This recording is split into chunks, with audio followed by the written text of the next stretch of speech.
Hyderabad గోషామాలో BRS ఆవిర్భావ దినోత్సవం ఘనంగా జరిగింది. బీఆర్ఎస్ ఇన్ఛార్జ్ నందకిషోర్ ఆధ్వర్యంలో జరిగిన ఈ కార్యక్రమంలో మంత్రి తలసాని శ్రీనివాస్ యాదవ్ పాల్గొన్నారు. ఈ సందర్భంగా తలసాని మాట్లాడుతూ రాష్ట్రం ఏర్పడిన తరువాత గులాబీ పార్టీ ప్రజలకు ఎంతో నమ్మకాన్ని కలిగించిందన్నారు. గోషామాల్లో ఎమ్మెల్యే రాజాసింగ్ గాలికి వదిలేశారని, ఈ నియోజకవర్గం ఎంతో వెనుకబడిందని మండిపడ్డారు. బడుగు బలహీన వర్గాలకు పథకాలు అందించిన ఘనత కేసీఆర్కే దక్కుతుందని, దేశంలో ఎక్కడ లేని విధంగా అభివృద్ధి ఇక్కడే జరుగుతుందని తలసాని ధీమా వ్యక్తం చేశారు.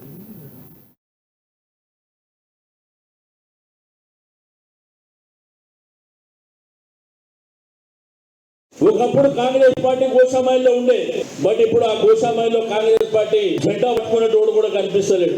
కాబట్టి నేను మీ అందరినీ కోరుకునేది ఒకటే, ఇక్కడ ఉన్నటువంటి నాయకులకు కార్యకర్తలకు మీకు అందరికీ కూడా రిక్వెస్ట్, टिकट किसी को भी आए तो सब लोग जिम्मेदारी बन के जिताना जरूरी है. अपना एमएलए जीते तो बाद में अपने कारपोरेटर आप पूरे जीतते, और पब्लिक के सेवा करने के लिए हम आपके साथ रहेंगे, हुकूमत आपके साथ रहेगा. मैं भी ये कार्यक्रम हम आप लोग जानते, ये 4 साल से नहीं 9 साल से గోషామైల్ में कौन सा भी काम रहे तो मैं आरूं करारूं. ఎంత పెద్ద పని అయినా కానీ మనం చేపిస్తున్నాం.